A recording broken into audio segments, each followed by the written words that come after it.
Amigas y amigos de todo el Ecuador, ¿cómo están ustedes? Muy buenas tardes, bienvenidas y bienvenidos al programa. Iniciamos aquí Adán Cineva a través de la gran señal nacional de Sonorama. Sucede en la casa mientras los padres están ausentes y el atacante es un familiar. Estas tres características se repiten en casi todos los 240 casos de violencia sexual que en promedio se denuncian cada mes en Quito. La psicóloga Jimena Jaramillo, perito del Servicio de Atención Integral de la Fiscalía, explica que no es una norma general, pero al menos el 80% de los casos de violaciones, acoso sexual, atentados al pudor, entre otros, se dan en el núcleo familiar. Las niñas menores de edad se han convertido en las principales víctimas. Desde que se creó este servicio de atención integral en el año 2011, atendemos a más niñas que a mujeres adultas, asegura la médica legal Hilda García. Así empieza y se desarrolla esta nota aparecida en el diario El Comercio. De este tema vamos a hablar hoy. Hay tantas preocupaciones que los padres y las madres tienen con respecto a la educación de los hijos y con respecto a los peligros que pueden ocurrir fuera de la casa. Sin embargo, desgraciadamente, muchas veces más de las que uno quisiera y se imagina, estos problemas y estos riesgos, estos peligros ocurren justo al interior de la propia familia. Está con nosotros en esta tarde la doctora Montserrat López. Ella es psicóloga de la DINAPEN, además es terapeuta familiar sistémica y una querida amiga a quien le doy la bienvenida. Hola Montse, buenas tardes, bienvenida al programa. Hola Gisela, gracias por invitarme y estaré gustosa de volver nuevamente a compartir muchos de los temas que las personas desean escuchar. Y este es uno de los grandes que a mí particularmente me preocupan y entiendo que a muchas más. Esta noticia que salió la semana anterior en el diario El Comercio a mí me preocupó y por eso quise invitarte, porque las niñas menores de edad, dicen las cifras, que se han convertido en las principales víctimas. Tú trabajas en la DINAPEN. Allí, ¿cómo es la situación? Porque la Fiscalía finalmente recoge las denuncias que también se tramitan desde la DINAPEN, ¿no es cierto? Así es. Bueno, en la DINAPEN de enero a abril ha habido 289 delegaciones para realizar las investigaciones sobre cualquier delito sexual. Si hablamos en área específicamente de psicología, los peritajes que llevamos son 20 semanales. Uh-huh. En los cuales ha habido niños y adolescentes que han sido víctimas de abuso, pero en especial son menores de 12 años. Uh-huh. Cuando dices peritajes, ¿a qué te refieres? Explícanos eso, por favor. Es la evaluación psicológica que se los realiza a los menores con la aplicación de reactivos psicológicos, una entrevista para identificar el estado emocional actual del niño o del adolescente posterior a este evento traumático que han sufrido. Uh-huh. Actualmente, de cada 10 víctimas de una violación, 6 son niños o adolescentes, 3 mujeres jóvenes y personas que superan los 45 años de edad. Quiere decir que, claro, los menores de 12 años son la población más vulnerable en este sentido. De la experiencia que tú tienes cuando trabajas en este tipo de peritajes, ¿las denuncias son más por abuso sexual o por violación? Bueno, dentro del abuso sexual está la violación, el estupro, el atentado al pudor. Uh-huh. Y donde más es el mayor es el estupro. Por favor, ¿podríamos explicar cada uno de los términos? Sí, bueno, uh-huh. El estupro es cuando es como, digamos, un consentimiento que lo hace a la víctima, pero obviamente a través de la persuasión del individuo. Hay muchos adolescentes que tienen 12 años y tienen un novio de 23, 25, 27 años, entonces que utiliza estos mecanismos de seducción, uh-huh. Pero eso se convierte en un estupro. Es abuso de todas maneras. De todas maneras. Aunque exista el consentimiento, esto es bien importante entender, aunque exista el consentimiento, sigue siendo un delito porque se trata de un menor de edad. Sí, obviamente, y la diferencia de edad hace que las personas no tomen una decisión propia y que el otro asuma una posición de poder sobre ellos. Uh-huh. Según el Ministerio Coordinador de Seguridad, de enero del 2013 a febrero de este año se han reportado 5.141 casos de violaciones a niñas y personas adultas. Esto es 3 veces más que los homicidios que se cometieron en el mismo periodo. Sin embargo, las 5.141 violaciones no incluyen a todos los delitos sexuales como el estupro del que nos acaba de hablar la doctora Montserrat López, cuando una persona mayor de edad tiene relaciones sexuales con una menor. Tampoco incluye el acoso a menores de edad, proxenetismo, atentados al pudor y la corrupción de menores. Proxenetismo. El proxeneta es aquel que es aquel que capta a las niñas, por ejemplo, a las niñas, a los niños o a los adolescentes y se encarga de prostituirlos. Este es el proxeneta, ¿no es cierto? Entonces, sí. Estos no están considerados dentro de estos casos de violaciones, que son las cifras que maneja el Ministerio Coordinador de Seguridad, ni tampoco el atentado al pudor y tampoco la corrupción de menores. Por ejemplo, corrupción de menores, cuando, ¿se acuerdan? Hace algunos años, ¿te acuerdas, Monse? En Galápagos hubo una banda que fue una familia, un hombre y una mujer, una pareja que captaban a las niñas supuestamente para que estuvieran en una escuela de danza, de baile, y luego las filmaban y hacían con ellas pornografía infantil y comercializaban. Esto es corrupción de menores, esto es atentado al pudor. El tema no es fácil, pero creo que es bien necesario porque precisamente si es que no nos enteramos, corremos más riesgos. La información es un poder. El tener conocimiento de una situación nos da el poder de decidir y también de tomar precauciones. Vamos a saber en breve cuáles son las consecuencias que tienen, por ejemplo, las víctimas que sufren de abuso sexual y cómo se puede proceder una vez que se ha conocido que esto está ocurriendo, qué mecanismos legales son con los que contamos los adultos para poder apoyar a nuestros niños y niñas en caso de que fueran víctimas y también qué hacer para prevenirlo. En el país actualmente se denuncian 3 veces más violaciones que asesinatos. Solo en Quito la mayoría de las víctimas son niñas y adolescentes. Según las expertas, la violación a una menor es más grave que a una persona adulta por su vulneración psicológica. La doctora Montserrat López nos acompaña, ella trabaja en la DINAPEN, es psicóloga clínica y además es terapeuta familiar sistémica. Monse, una de las cuestiones que me parecen interesantes dentro de todo esto, que es un tema delicado, es que ya se denuncia más, ¿verdad? Si es que hay un registro mayor de denuncias, ¿significa que las personas están denunciando más que hace unos 10 años, por ejemplo? Claro, sí.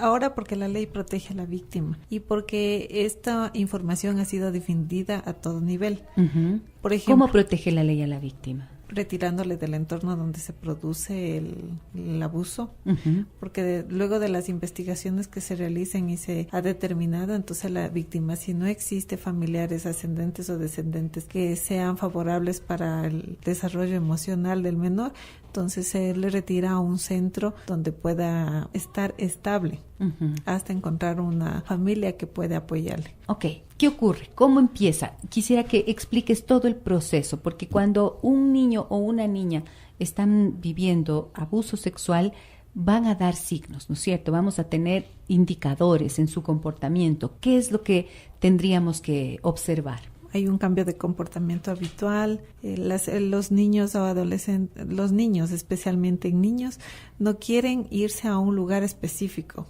Por ejemplo, el tío, el que le llevaba, le compraba, no quieren, se resisten, inclusive cuando han sido niños de 3 años, tienen esos cambios de que no quieren, empiezan a llorar, o sea, son realmente sutiles, pero si las personas se ponen a identificar bien, pueden darse cuenta que algo está sucediendo. Negativa, por ejemplo, a estar con alguien, en contacto con alguien o a irse con esa persona a algún lugar que habitualmente lo hacían. Okay, cambian el apetito, enuresis, encopresis. La situación que ya controlaban los esfínteres y si ya nuevamente empieza, algo está pasando, pesadillas, terror nocturno, cambios en el estilo de resolver los problemas, se vuelven más irritables o son demasiado retraídos. En muchas ocasiones no son ellos los que le cuentan a los padres y se nota la falta de confianza que existe hacia ellos, pero la maestra, el médico, el pediatra o simplemente cualquiera se enfermó y va al hospital. Entonces establecen un rapport ese médico y puede influir para que los cuente. Muchos casos que nos han llegado han sido referidos por el hospital público. Uh-huh.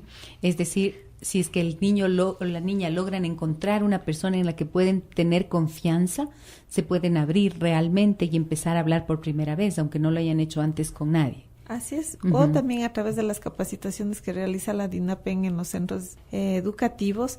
Ha habido ocasiones en que les han preguntado abiertamente si alguien ha vivido una situación parecida a las que cuentan y ha dado ocasiones que alzan la mano y dicen sí. Uh-huh. Entonces, el hecho también, la falta de información que tienen, algunos consideran como muy normal de que alguien les toque sus partes íntimas, pero cuando les dicen que no es así, entonces ellos empiezan a identificar que no está bien. Okay.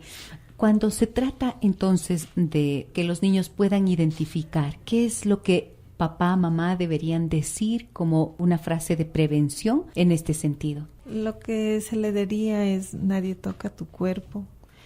Solamente tú puedes tocarlo. Si alguien te llega a tocar, me tienes que contar a mí. No hay secretos de padres a hijos. Yo no me voy a enojar si me tienes que contar algo. Más bien yo te voy a creer. Uh-huh. No voy a creer al resto, sino a ti. Entonces, esa seguridad abre un espacio para que el niño pueda contar. ¿Qué pasa cuando un niño o una niña se animan a decir y en lugar de tener esta acogida de parte de la madre o del padre, del adulto a quien le está confiando su secreto, no le cree? Porque también pasa muchísimo que cuando una niña o un niño se acercan y le cuentan: mamá, papá, esto me pasa. No puede ser. Lo primero es no puede ser. Y no puede ser muchas veces no es solamente, tiene que ver con: me resulta increíble que algo así le esté pasando a mi hijo, pero a veces se mantienen en no creerle al niño. ¿Qué efecto causa esto?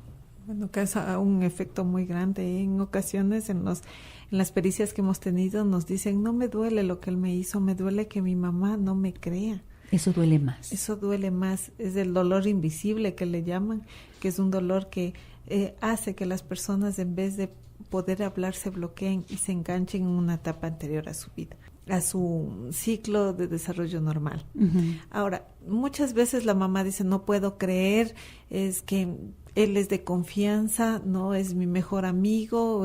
Cuando le dicen no, el niño se va a retractar. ¿Qué significa eso? Cuando le dicen no, ¿quién? Le dice no la mamá: no lo puedo creer. Ajá. O me hubieras dicho antes. Ajá. O qué pasaba que tú me Pero decías. ¿por qué te quedaste callado? ¿Por qué no avisaste? Ajá. Esa es una manera de cortar la comunicación entre ellos. Okay. Y el niño se retracta, dice: no pasó nada, porque no hay una persona en quien confíe. Okay. ¿Por qué voy a hablar? Dime una cosa, de la experiencia que tú tienes pues, en los peritajes que haces allí en la DINAPEN, Monse, ¿cuáles son las personas que son los transgresores o los perpetradores mayoritariamente? Bueno, ¿quiénes son los abusadores, quiero decir, dentro del seno de la familia? Los padrastros, poco porcentaje los padres propios, los primos de más edad, uh-huh. Los enamorados que le conocen 1 o 2 semanas y les violan a los adolescentes, los abuelos, amigos íntimos de la familia. Uh-huh. Fíjense ustedes, son personas en las que supuestamente se confía, son personas que gozan, por supuesto, de unas puertas abiertas en esa casa, en esa familia, y por eso es tan importante que los padres estén atentos, no para ponerles a los niños frente a un monstruo, ¿no es cierto?, que porque es fulano o sutano puede ser un peligro, sino para que en un diálogo de confianza, como nos explicaba la doctora Montserrat López, se pueda hablar de cómo tienen que cuidarse y protegerse. Pero esto es cuando les dices: no vayas a permitir que nadie toque tu cuerpo. Pero el abuso sexual no solamente tiene estas connotaciones, ¿no es cierto? También hay una forma de abuso sexual en la que el adulto o el abusador le pide al niño o a la niña que haga cosas en el cuerpo de él, y también es abuso. ¿Podrías explicar esto? Bueno, eso se llama el atentado contra el pudor y es todo acto impúdico que sin llegar a la copulación lo puede realizar. Pero esto es en base a un abuso de poder de uno de mayor edad hacia un menor. Uh-huh. Entonces, se establece como primero una empatía con esta persona. Empiezan a comprarles por medio de un caramelo, empieza a haber una comunicación similar, digamos: yo tengo a mi niño y yo te trato con mucho cariño, y si ese niño está con tanta falta de afecto, entonces él me empieza a escuchar. Y es una manera de seducir a esta persona. Entonces, yo te toco, tú me tocas, pero tú me tocas más. Y a través de eso también les hacen ver pornografía, y el niño tiene que hacer todo como está haciendo en el video, porque esa es una manera de querer. Entonces, uh-huh. Va tergiversando el lenguaje, le va diciendo que esto es amor, lo que él le hace. Claro. ¿Y cuáles son los efectos que eso produce en la mente del niño? Bueno, hay muchos efectos: cambio de comportamiento, el niño se siente abandonado, es una sensación de minusvalía. Hay niños que se cortan, tienen cutting, hay niños que han dejado de comer, tienen anorexia, tienen bulimia. Y más que todo, hay en niños ya del pensamiento de muerte. No, dicen, para mí es mejor morir. Nadie me cree, no me cuidaron. Si ha habido la confianza de decir no me cuidaron, porque muchas veces el niño se ha dado cuenta que eso no estaba bien. Y ahí es cuando es un choque muy grande. Hay muchos niños que empiezan ya a tener unos comportamientos psicopáticos, es decir, empiezan a agredir a otros niños, empiezan a agredir a animales, porque ellos también necesitan que las personas sientan el dolor que ellos sintieron. Descargar esa ira y descargar el dolor que están sintiendo. Ok, por eso fíjense ustedes que cuando muchas veces se escucha, ¿no es cierto?, decir que debajo de alguien que está abusando sexualmente de alguien, hay también, a su vez, un niño o una niña que fueron abusados, o sea, que vivieron lo mismo.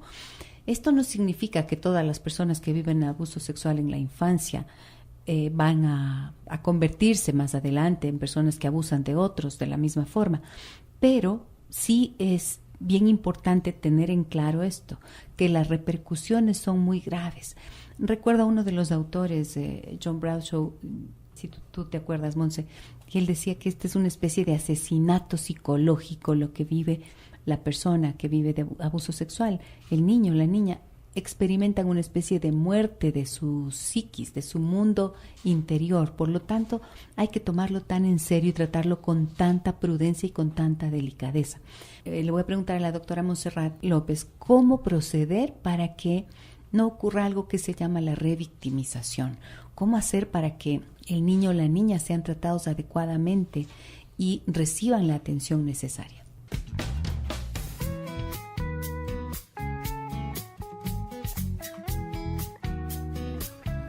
Aquí estamos de regreso, amigas y amigos. Hablamos en esta tarde de abuso sexual. ¿Cómo prevenirlo? ¿Cuáles son las consecuencias que tiene?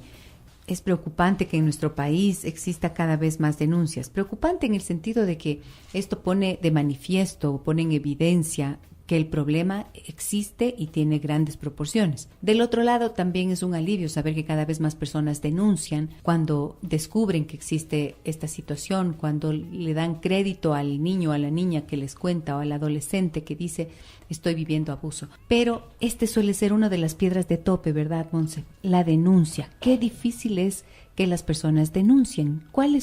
¿Qué hace que sea tan difícil que se animen a denunciar? Las connotaciones legales que conlleva. Muchos me dicen que es la pérdida de tiempo porque se van de la medicina legal, se van al entorno social, la psicología, la audiencia.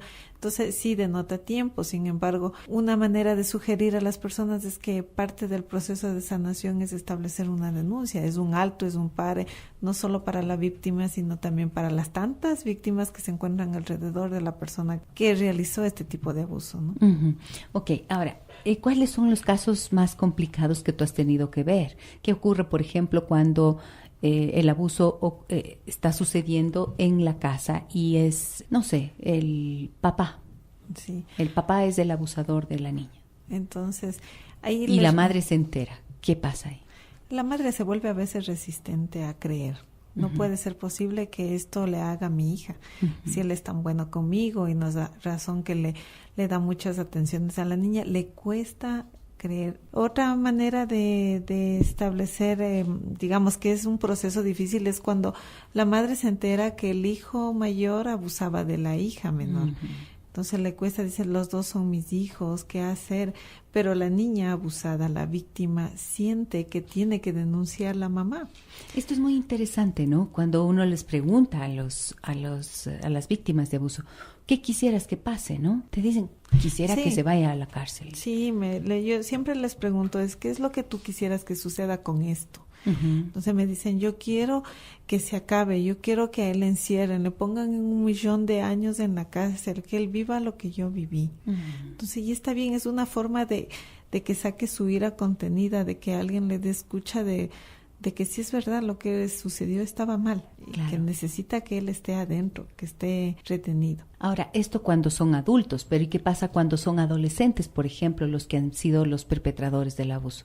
¿Cuál es el procedimiento? O sea, hay una denuncia y ¿qué pasa? No se va a ir preso la persona que por el abuso sexual. Cuando son adolescentes, están entre, qué sé yo, el adolescente de 12 años con alguien de 17, si bien es cierto no se va detenido, pero hay medidas socioeducativas que el adolescente tiene que cumplir de acuerdo a lo que establezca el fiscal o el juez. Entonces no es que se quede impune esta situación. Más bien, aparte de las medidas socioeducativas, también hay un tratamiento psicológico que el juzgado le dice, bueno, el adolescente va a tener su, digamos, su libertad siempre y cuando asista a un proceso terapéutico, que eso es algo muy bueno. Ajá. Claro, porque se trata de no de ver al culpable y de condenarlo, sino también de ver que debajo de esa persona que ha actuado de esta manera hay alguien que también sufre. En el caso de adolescentes, porque hablamos de personas adultas, entonces esto es una cosa totalmente diferente. ¿Qué pasa en los adultos? ¿Qué ellos es lo que has visto? Esos sí son detenidos. Hasta el momento que se lleve a la audiencia, ellos son detenidos y hasta que lo dictamine el juez. Entonces ellos ya se encuentran en el centro de reclusión. Esto es de las cosas que más le asustan a la persona que va a denunciar, ¿no es cierto? Porque extrañamente, en lugar de indignarse con la noticia y decir, por ejemplo, voy a hacer lo que sea necesario para que esta persona pague el daño que le ha causado a mi hija o a mi hijo, si fuera el caso, suelen tener pena de que se vaya preso, pobre, o sea, tiene familia, tiene hijos, pobrecito, pobrecita. ¿Cómo entender esto? ¿Por qué viene compadecerle a quien ha hecho daño a tu hijo? Porque en ocasiones esta persona que ha hecho daño al hijo es el que ha sostenido el hogar, la situación económica, es el que ha estado ahí en los momentos de crisis. Por eso es que la persona le da miedo. Es como una pena por agradecimiento. Una pena por agradecimiento. Si contradictoriamente, es que ¿no? Pero fíjate que yo conocí, por ejemplo, un caso de alguien que era muy cercano, que era un amigo de la familia que había abusado. No había nada más que amistad. Sin embargo, la familia tenía miedo, justo, y pena, decir, pobrecito, ¿cómo le vamos a denunciar? Si es padre de familia y etcétera. Si no, pero ahí nosotros tenemos que notificar, cualquier persona puede denunciar. Entonces, si no lo hace la mamá, lo hace a la persona a la que le está contando. Sí. En muchos casos es el médico, como repetí, el psicólogo, el terapeuta, el trabajador social. Cualquier persona. Ahora, ¿la ley obliga a que estas personas que tienen conocimiento hagan la denuncia? Sí, y eso es lo que te quería indicar, Gisa, es que el Código de la Niñez y la Adolescencia ratifica el rol y la responsabilidad de los profesionales en los procesos de denuncia. De acuerdo al artículo 72, el conocimiento de un hecho dentro de las 24 horas debe ser denunciado. Si no, caso contrario, eso se va hacia la persona que se vuelve cómplice por la información, porque encubre esa información que ya tiene.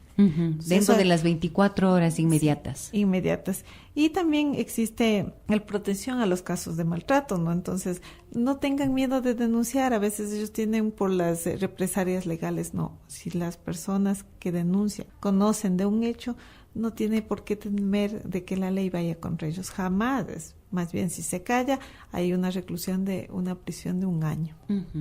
Ahora, dime una cosa. Hace algunos años yo recuerdo que las cifras de impunidad que quedaban sobre los casos de denuncias sobre abuso sexual eran tan altas como del 92-94%. ¿Qué ha pasado con esto? Es que una vez que se denuncia, efectivamente ya hay sanción, ya no quedan estos casos en la impunidad. ¿Sabes qué? Yo pienso que no. E inclusive he tenido casos de que me dijeron, pero esto ya pasó hace años, yo no sé por qué se ha reabierto el caso, pensé que ya se perdió. Pero de acuerdo a una nueva ley que desconozco, pero me dicen que se ha reabierto los casos que supuestamente ya se quedaron archivados.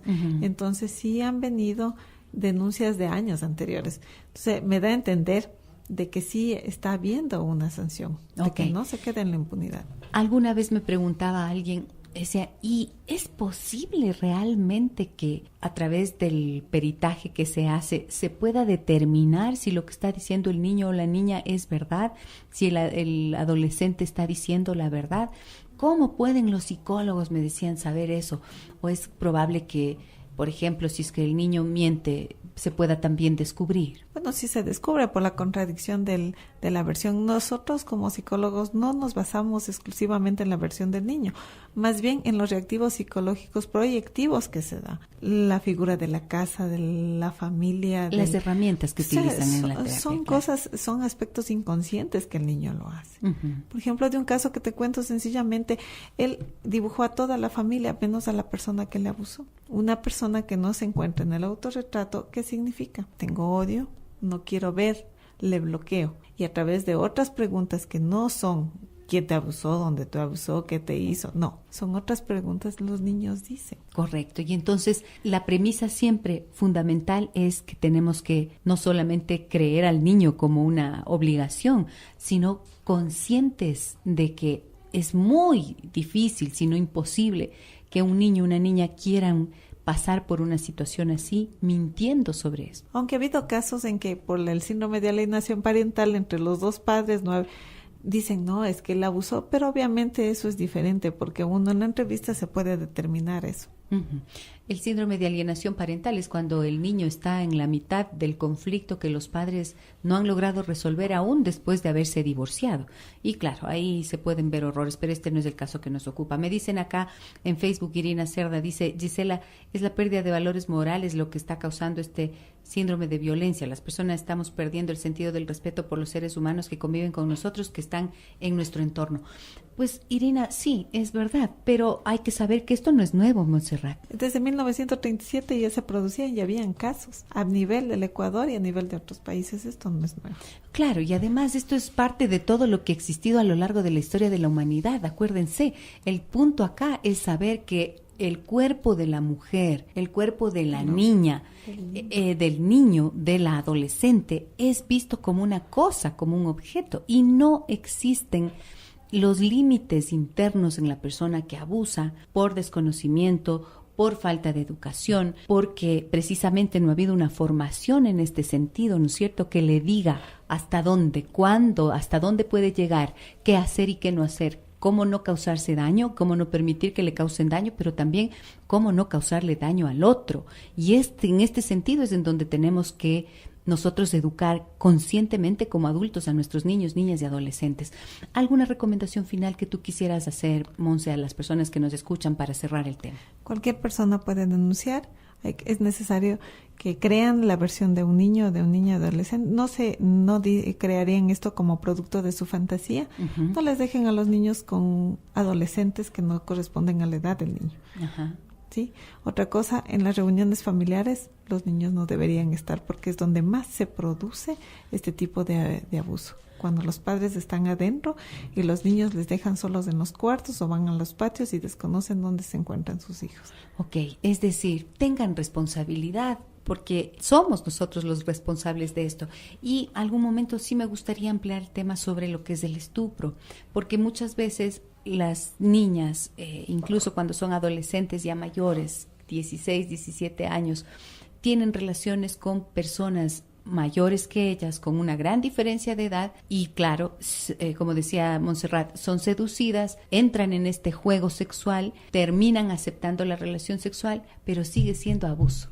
Y entonces muchas veces se culpabilizan y no lo ven así y no denuncian, pero hay que hacerlo porque es la única manera de frenar, como nos decía Montserrat.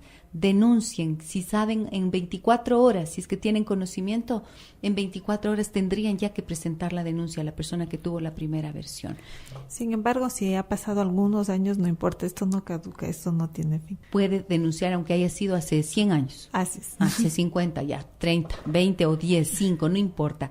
Esto es un delito y siempre se puede poner a conocimiento de las autoridades. ¿Dónde se puede poner la denuncia, Monse? En la Fiscalía General, en la Atención a Víctimas, en la DINAPEN o en la Junta de Protección de los Niños, Niñas y Adolescentes. Ok, ahí está toda la información. Muchísimas gracias a la doctora Montserrat López que hoy nos acompañó.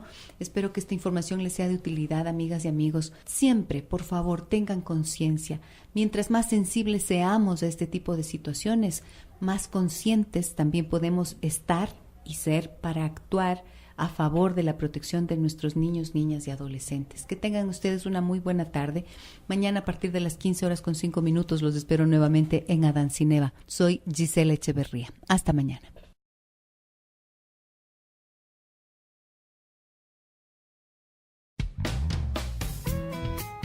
Amigas y amigos de todo el Ecuador, ¿cómo están ustedes? Muy buenas tardes, bienvenidas y bienvenidos al programa. Iniciamos aquí a Dancineva a través de la gran señal nacional de Sonorama. Sucede en la casa mientras los padres están ausentes y el atacante es un familiar. Estas tres características se repiten en casi todos los 240 casos de violencia sexual que en promedio se denuncian cada mes en Quito. La psicóloga Jimena Jaramillo, perito del Servicio de Atención Integral de la Fiscalía, explica que no es una norma general, pero al menos el 80% de los casos de violaciones, acoso sexual, atentados al pudor, entre otros, se dan en el núcleo familiar. Las niñas menores de edad se han convertido en las principales víctimas. Desde que se creó este servicio de atención integral en el año 2011, atendemos a más niñas que a mujeres adultas, asegura la médica legal Hilda García. Así empieza y se desarrolla esta nota aparecida en el diario El Comercio. De este tema vamos a hablar hoy. Hay tantas preocupaciones que los padres y El mayor es el estupro. Por favor, ¿podríamos explicar cada uno de los términos? Sí, bueno, el estupro es cuando es como, digamos, un consentimiento que lo hace a la víctima, pero obviamente a través de la persuasión del individuo. Hay muchos adolescentes que tienen 12 años y tienen un novio de 23, 25, 27 años, entonces que utiliza estos mecanismos de seducción, pero eso se convierte en un estupro. Es abuso de todas maneras. De todas maneras. Aunque exista el consentimiento, esto es bien importante entender, aunque exista el consentimiento, sigue siendo un delito porque se trata de un menor de edad. Sí, obviamente, y la diferencia de edad hace que las personas no tomen una decisión propia y que el otro asuma una posición de poder sobre ellos. Según el Ministerio Coordinador de Seguridad, de enero del 2013 a febrero de este año se han reportado 5.141 casos de violaciones a niñas y personas adultas. Esto es 3 veces más que los homicidios que se cometieron en el mismo periodo. Sin embargo, las 5.141 violaciones no incluyen a todos los delitos sexuales como el estupro del que nos acaba de hablar la doctora Montserrat López, cuando una persona mayor de edad tiene relaciones sexuales con una menor. Tampoco incluye el acoso a menores de edad, proxenetismo, atentados al pudor y la corrupción de menores.